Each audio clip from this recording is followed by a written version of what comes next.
everyone. My name is Jags, and I'm one of the assistant coaches at the University of Wisconsin-Madison for the women's rugby team, and I'm here today to talk to you about box kicks. So box kicks are traditionally taken by the 9, either at the back of a ruck or the back of the scrum, and when this occurs, the 9 specifically, or whoever goes into that position, you want them to be the first one to kick it, because you're going to be doing this in a situation where you have a strong defensive line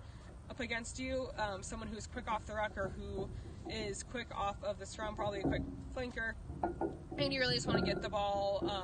out of the immediate space. So one of the first reasons that you could do a box kick is if you are in your own 5 or your own 20 and you are concerned that the opposing team is going to score. So if you get possession, instead of trying to inch your way down the field, you can have the 9 do a box kick at the back of the ruck and really clear it out of there, trying to get it to some of the speedy backs. Another reason that you could do it is, if you aren't in your back territory, is if you have someone that you know is fast on the wing, or one of the fast players in the back line that you know that they could beat the other team to it, really creating space there, or even just getting it down the field, getting you closer to the try line. Another reason that you could do this, if you needed to have a break in play, so if you needed to do a line out, you could have the person at the back of the ruck or the scrum kick it out of bounds to really reset play.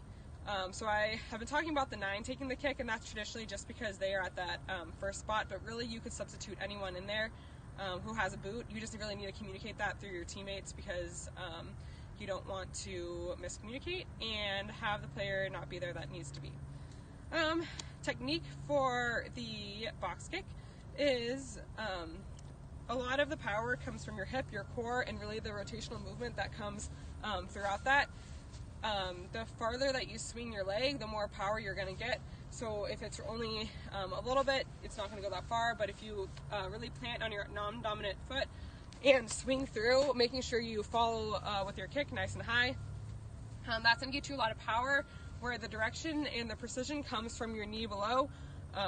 You can do just a little, your foot, from your knee to your foot is just a lot of where your accuracy comes from. So depending on where I point my foot, point my ankle, that's where the ball can be. When you make contact, you really want to be on your laces, making sure that you're not doing like from your toes or anything. That's where a lot of your powers come from, the laces of your boots. So there's a quick